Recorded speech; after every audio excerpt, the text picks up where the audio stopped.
यहाँनिर चाहिँ म बेलुका ट्याक्सी पर्खिरहेको।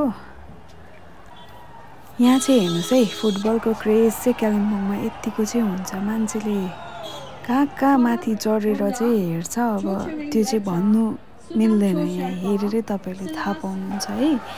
अनि हामी चाहिँ यहाँनिर फाइनल म्याच हेर्न आएको। अनि यो भ्लग चाहिँ अलिकति ढिलो भयो, माफ गरिदिनुहोस्। पोस्ट डे बाई डे गर्दैछु बिस्तारै नै। अनि यहाँनिर चाहिँ अब स्टार्ट भयो एकदम मोस्ट अवेटेड यो म्याच होइन। यो चाहिँ जर्जियन र युकेएफसी कर्सियङको माझमा भइरहेको।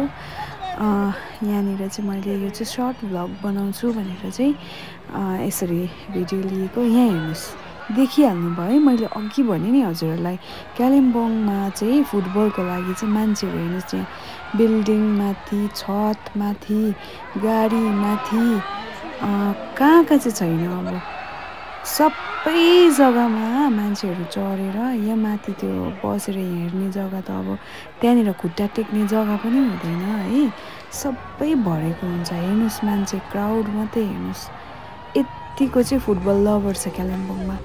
अनि यो म्याच फेरि यति डरलाग्दो इन्ट्रेस्टिङ भएको थियो है। दुइटै टिमको यति दामी प्लेयरहरू हुनुहुँदो रहेछ। अनि यहाँनिर चाहिँ अब यो म्याचमा चाहिँ ड्र भएको थियो नि त, त्यसले गर्दा चाहिँ यहाँनिर पेनल्टीको लागि चाहिँ मान्छे ग्राउन्डमा झरेको मात्रै हेर्नुहोस्। अनि अब चाहिँ मान्छे भिड हुन्छ भनेर म चाहिँ लास्ट पेनल्टी लास्टकोसम्म चाहिँ हेर्नु सकिनँ, भिडमा निक्लिनु मिल्दैन भनेर चाहिँ म चाहिँ अब निस्केर यहाँनिर दिदी चाहिँ जानुभयो। अनि म चाहिँ यहाँनिर यो स्ट्यान्ड भएर चाहिँ अब गाडी हेर्नु जाँदैछु। अब गाडी पनि पाउँछ कि पाउँदैन, यस्तो बेलुका भयो होइन, र पनि जाँदैछु। गाडी हुनु त हुन्छ।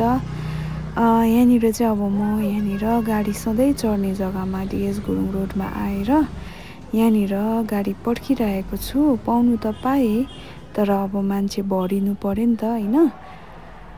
अनि यहाँ डम्बरचोकको छेउमै लु अब चाहिँ म एकछिन भित्र बसेर अब अरू प्यासेन्जरलाई वेट गरेर बसेको।